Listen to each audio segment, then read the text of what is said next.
अगर आपने मार्केट में एक चीज नोटिस करी होगी कि रिसेंटली सारे इंटरेस्ट रेट डाउन हो गए हैं। जिन लोगों ने लोन ले रखा है उनके लिए तो बहुत अच्छी खबर है, पर जिन लोगों ने अपने डिपॉजिट्स दे रखे हैं उनके लिए बहुत बुरी खबर है कि मार्केट में इंटरेस्ट रेट डाउन हो गए हैं। जिन लोगों ने बैंक में अपनी एफडी के लिए पैसा डिपॉजिट करवाया होगा या पहले से ही एफडी करवा रखी होगी, वो ये समझते होंगे कि जैसे जैसे समय बीतता जा रहा है हमारी बैंक एफडी की जो इंटरेस्ट रेट है वो बिल्कुल कम होती जा रही है। और उसके इंटरेस्ट रेट कम होने का सबसे बड़ा नुकसान क्या होता है कि मार्केट में जिस रेट से महंगाई बढ़ रही है, जिस रेट से इन्फ्लेशन बढ़ रहा है, उसको बीट करने के लिए भी हमारा एफडी का इंटरेस्ट सफिशिएंट नहीं है। तो अब लोगों के मन में ये विचार आ रहा है कि सेफ और गारंटीड रिटर्न का दूसरा इन्वेस्टमेंट कौन सा है। वैसे तो ये इन्वेस्टमेंट काफी पुराना है जिसके बारे में आज मैं बात कर रहा हूं। गवर्नमेंट 1968 में स्मॉल सेविंग्स को अट्रैक्ट करने के लिए इस स्कीम को स्टार्ट किया था। मैं बात कर रहा हूं पब्लिक प्रोविडेंट फंड की। चलिए पब्लिक प्रोविडेंट फंड के बारे में डिटेल में समझते हैं। वेलकम फ्रेंड्स, मैं हाजिर हो गया हूं एक बार फिर एक नए वीडियो के साथ। तो चलिए वीडियो को स्टार्ट करते हैं। वीडियो को समझने के लिए मैंने कुछ पॉइंट्स में से डिवाइड कर लिया है जिससे हमें इस प्रोविडेंट फंड के कॉन्सेप्ट के बारे में समझने में काफी आसानी होगी। सबसे पहले हम पॉइंट्स के बारे में डिस्कस कर लेते हैं। आपके सामने पॉइंट्स स्क्रीन पर आ रहे होंगे। सबसे पहला पॉइंट है इंट्रोडक्शन, दूसरा पॉइंट है फीचर्स ऑफ पीपीएफ, तीसरा पॉइंट है loan against PPF, next point है पीपीएफ विड्रॉल, नेक्स्ट पॉइंट है टैक्स बेनिफिट और सबसे लास्ट पॉइंट है अगर पीपीएफ अकाउंट को क्लोज कराना है तो कैसे होगा, यानी क्लोजर ऑफ पीपीएफ। तो इन्हीं कुछ पॉइंट्स के साथ हम वीडियो को स्टार्ट करते हैं। फर्स्ट पॉइंट है इंट्रोडक्शन। जैसा मैंने आपको बताया कि गवर्नमेंट ने स्मॉल सेविंग्स को अट्रैक्ट करने के लिए प्रोविडेंट फंड नाम से एक स्कीम 1968 में स्टार्ट की थी।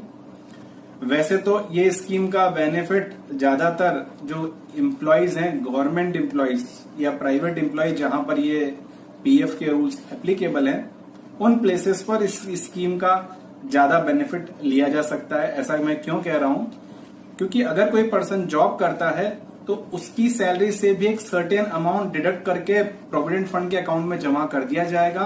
साथ ही जो उसका एम्प्लॉयर है वो भी उतना ही कंट्रीब्यूशन यानी इक्वल कंट्रीब्यूशन उस पीएफ अकाउंट में एम्प्लॉय के नाम से जमा करवा देगा।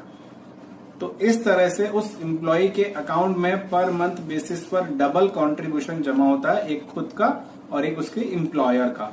पर अगर हम ऐसी जगह जॉब कर रहे हैं जहां पीएफ रूल एप्लीकेबल नहीं होते या फिर हम अपना खुद का बिजनेस कर रहे हैं, ऐसे केसेस में आप डबल कंट्रीब्यूशन वाले पीएफ के लिए एलिजिबल नहीं है।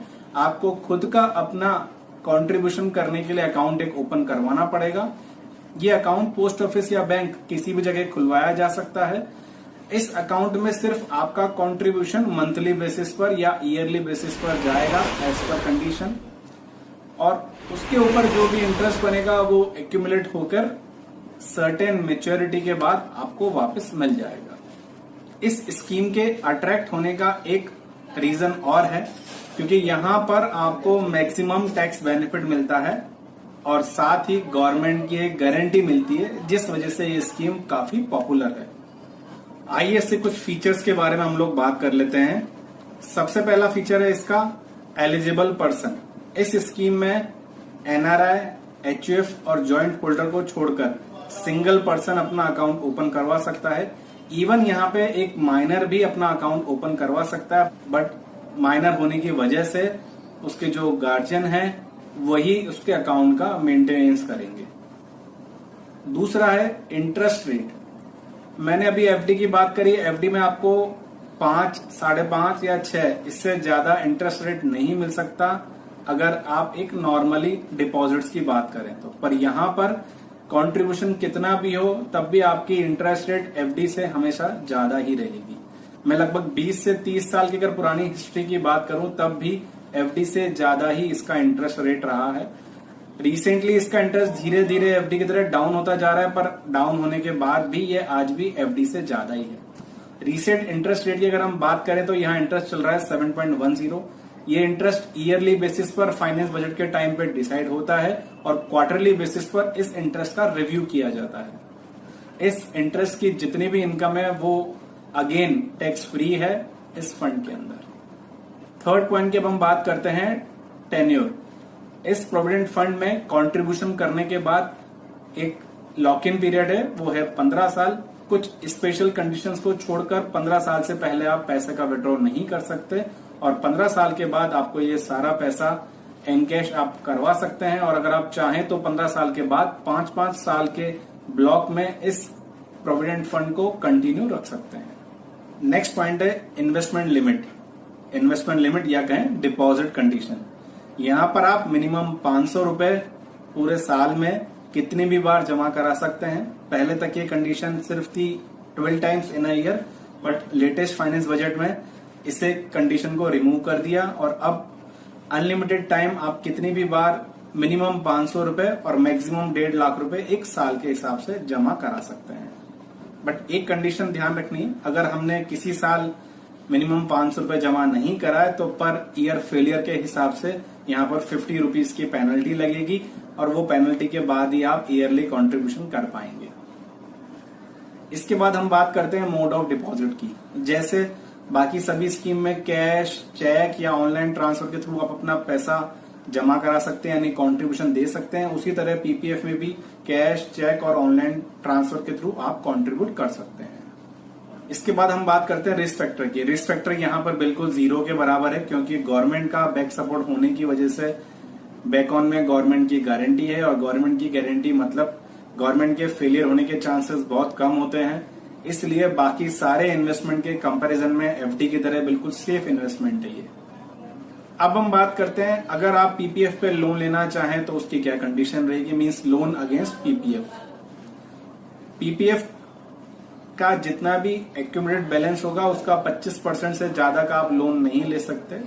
लोन आप 3rd to 6th ईयर के बीच ही ले सकते हैं। अगर किसी रीजन से आपको दोबारा लोन लेने की जरूरत पड़ जाए तो आपको 6th ईयर के बाद ही सेकेंड टाइम लोन आपको मिल पाएगा। इस लोन पर इंटरेस्ट पर्सनल लोन के कंपैरिजन में बिल्कुल कम रखी गई है। जितना आपका पीएफ का इंटरेस्ट रेट है उसके से 1% ज्यादा आपको इंटरेस्ट रेट देकर ये लोन मिल जाएगा। पहले 2% एक्स्ट्रा देने पड़ते थे पर लेटेस्ट फाइनेंस बजट में अमेंडमेंट के बाद से पीएफ रेट में 1% एक्स्ट्रा देकर आप लोन ले सकते हैं। अब हम बात करते हैं इस फंड से विड्रॉ कराने की condition, means withdrawal from PF. Withdraw कराने के लिए पहली बेसिक कंडीशन तो यह है कि आपको 15 साल पूरे हो गए हैं, यानी मैच्योरिटी के बाद आप इजीली सारा अमाउंट इंक्लूडिंग इंटरेस्ट विड्रॉ करवा सकते हैं। अगर आप चाहें तो इसे 5-5 साल के ब्लॉक ईयर्स के अकॉर्डिंग इंक्रीज भी कर सकते हैं।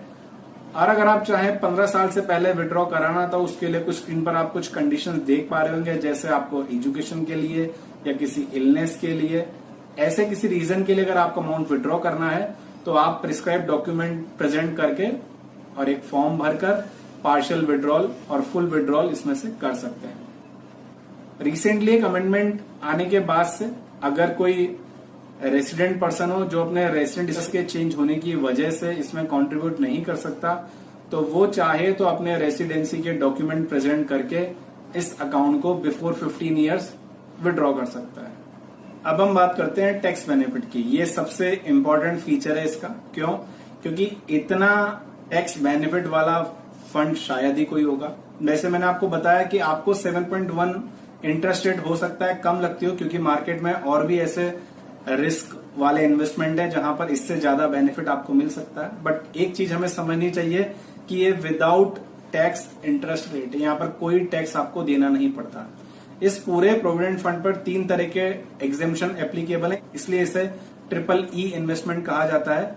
अगर आप कंट्रीब्यूट करते हैं तो अमाउंट एक्सेम्प्ट है, अगर आपको वहां से पैसा कुछ मिलेगा विद इंटरेस्ट तो वो एग्जेम्प्ट है, और जो इंटरेस्ट मिलेगा वो भी इस पे पूरा एग्जेम्प्ट है। इट मीन्स ये फंड पूरी तरह से सिर्फ और सिर्फ बेनिफिट के लिए बनाया गया है।